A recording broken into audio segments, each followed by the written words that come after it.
Bulan haram dalam Islam terdiri dari 4 bulan, yaitu Muharram, Rajab, Zulkaidah, dan Zulhijjah. Hal ini disebutkan dalam Al-Quran. Sesungguhnya bilangan bulan pada sisi Allah adalah 12 bulan dalam ketetapan Allah di waktu Dia menciptakan langit dan bumi. Di antaranya 4 bulan haram. Itulah agama yang lurus. Maka janganlah kamu menganiaya diri kamu dalam bulan yang 4 itu, dan perangilah kaum musyrikin itu semuanya, sebagaimana mereka pun memerangi kamu semuanya. Dan ketahuilah bahwanya Allah beserta orang-orang yang bertakwa. Quran Surat At-Taubah ayat 36. Lebih lanjut, 4 bulan haram tersebut dijelaskan juga dalam hadis. Sesungguhnya zaman ini telah berjalan sebagaimana perjalanan awalnya ketika Allah menciptakan langit dan bumi, yang mana 1 tahun ada 12 bulan. Di antaranya ada 4 bulan haram, 3 bulan yang berurutan, yaitu Zulkaidah, Zulhijjah, dan Muharram. Kemudian Rajab yang berada di antara Jumadil Akhir dan Syaban. Hadis riwayat Bukhari dan Muslim.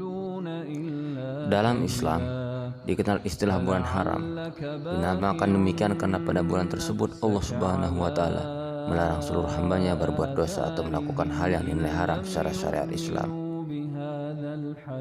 Oleh karena itu, keempat bulan itu diyakini sangat diagungkan oleh bangsa Arab.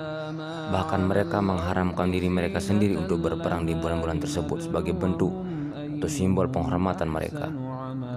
Menurut Ibnu Abbas, Allah Subhanahu wa Ta'ala memang mengkhususkan 4 bulan sebagai bulan haram, bulan yang dimuliakan. Sebab jika berbuat dosa pada bulan-bulan tersebut, dosanya akan lebih besar dibandingkan bulan yang lain. Menurut Al-Qadi Abu Ya'la, ada 2 alasan dan 2 makna mengapa Allah Subhanahu wa Ta'ala menamakannya bulan haram. Pertama, pada bulan itu diharamkan berbagai pembunuhan atau perbuatan keji lainnya. Kedua, pada bulan itu pula diharamkan melakukan tindakan dan perbuatan haram.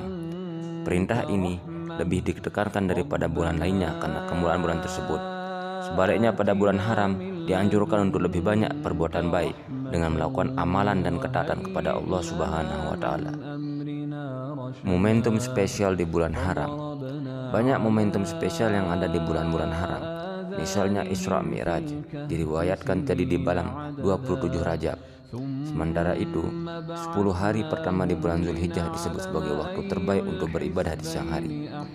Ibadah haji juga hanya boleh dilaksanakan di bulan Zulhijjah beserta seluruh rangkaian ibadahnya, termasuk puasa Arafah, pemotongan hewan kurban, dan perayaan hari tasyrik tanggal 11, 12, 13 Zulhijjah, di mana umat Islam diminta memperbanyak bertasbih kepada Allah dan dilarang berpuasa.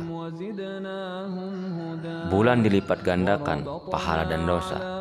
Menurut ulama tafsir, Quran perintah janganlah kamu menganiaya dirimu kamu dalam bulan yang 4 itu, menandakan bahwa Allah melarang keras kita melakukan menganiaya diri sendiri, dalam artian berbuat zalim terhadap diri sendiri dengan melakukan perbuatan-perbuatan dosa dan maksiat di bulan ini. Bahkan ulama juga menginterpretasikan bahwa Allah akan melipat gandakan dosa-dosa dan melipat gandakan konsekuensi dari maksiat yang kita lakukan di bulan ini. Dulunya bulan-bulan ini bahkan jadi penanda bahwa berperang dan pembunuhan harus dihentikan secara total. Waktunya melebihkan ibadah di bulan haram.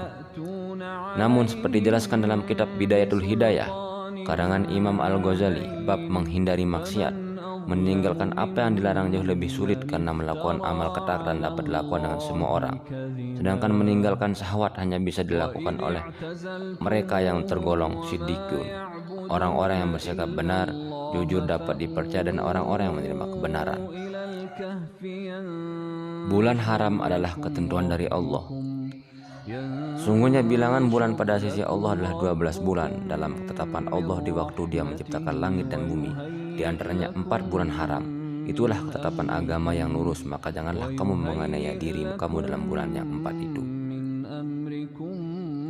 Asyhurul Hurum adalah termasuk hal dalam agama Islam yang termasuk di dalam ketentuan kedua. Hanya Allah yang mengetahui alasan dijadikannya bulan-bulan tersebut sebagai bulan haram. Sebagai umat Islam, kita hanya dituntut untuk menghormatinya sebaik mungkin, sebagaimana Allah pun telah memberikan penghormatan kepada bulan-bulan tersebut sebagai bulan mulia. Waktunya introspeksi dan taubat. Menurut Habib Umar bin Hafiz, Bulan haram adalah saat yang tepat untuk memperbanyak istighfar dan bertaubat dengan sungguh-sungguh. Bulan-bulan haram adalah momentum untuk manusia melakukan introspeksi dan taubat. Berhenti dari kebiasaan-kebiasaan buruk yang biasanya dilakukan di bulan-bulan lainnya. Berhenti dari segala sesuatu yang sudah dilarang dan diharamkan oleh Allah, tapi masih kita lakukan. Inilah saatnya kita mulai mengevaluasi diri untuk meninggalkan hal-hal yang haram dan dilarang Allah. Ibadah sunnah Rasulullah SAW di bulan haram. Amalan di ibadah sunnah banyak dicontohkan oleh Rasulullah SAW di bulan haram adalah melakukan ibadah puasa. Bahkan beliau juga pernah bersabda bahwa puasa yang paling utama setelah Ramadan adalah di bulan Muharram atau di bulan-bulan haram. Seperti keutamaan sholat malam sebagai sholat sunnah yang paling utama setelah sholat fardu.